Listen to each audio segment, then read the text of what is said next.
Isang mapagpalang araw na naman mga katusok at mga kabulaklak.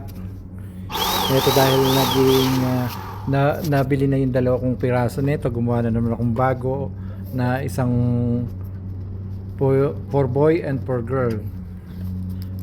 At hindi ko naman masyadong pinkish yung ginawa sa isa, medyo may pagka-violet para pwede rin siyang pangregalo kung pangkasal, pwede rin ilalagyan ng pera. Kasi dito gawing bandang hindi na city, nasa medyo dulo na yung lugar.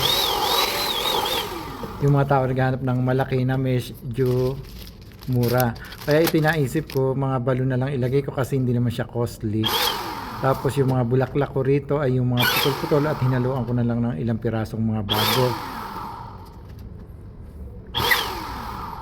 At ang pambalot ko lang na nagamit dito ay mga tigda 2 piraso at saka tig-iisang floral foam. At yung floral foam para medyo mabigat, katulad nga nung dati sinabi ko binabasa ko ng tubig. At ngayon wala na akong mga pinagputulang stick ng bulaklak dito. Ang ginamit ko na yung twigs, tigda 2 piraso na gamit ko. At nilagyan ko rin ng parasya o paru-paro dahil marami kong parasya dito na stock na at naka-stock lang, kaya yan na ang ginamit ko. Ayan, nagsimula na nga ako maglagay ng mga balon para medyo lumaki at attractive sa customer pag nakita nilang malaki tapos medyo hindi naman pricey, attractive sa kanilang bilhin, lalagyan ng pangregalo. Yung una nga palang nabenta ko nito ay pinaglagyan lang nila ng pera na pangregalo, mga pinagsabit-sabit ko lang dyan. At yung isa naman ay kagabi yung kasama ko ang nagbenta.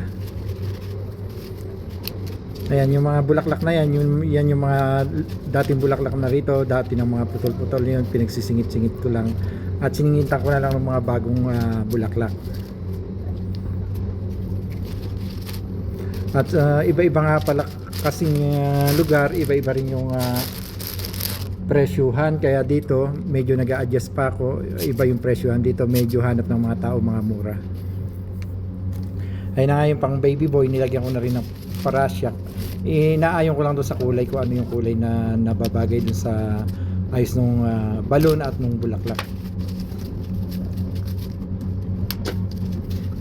Ayan, pinagsingit-singitan ko nung bago yung purple na yan. Hindi ko siya masyadong piningkis dahil sabi ko nga para pwede rin pang regalo, pang kasal, pwede rin pang baby girl.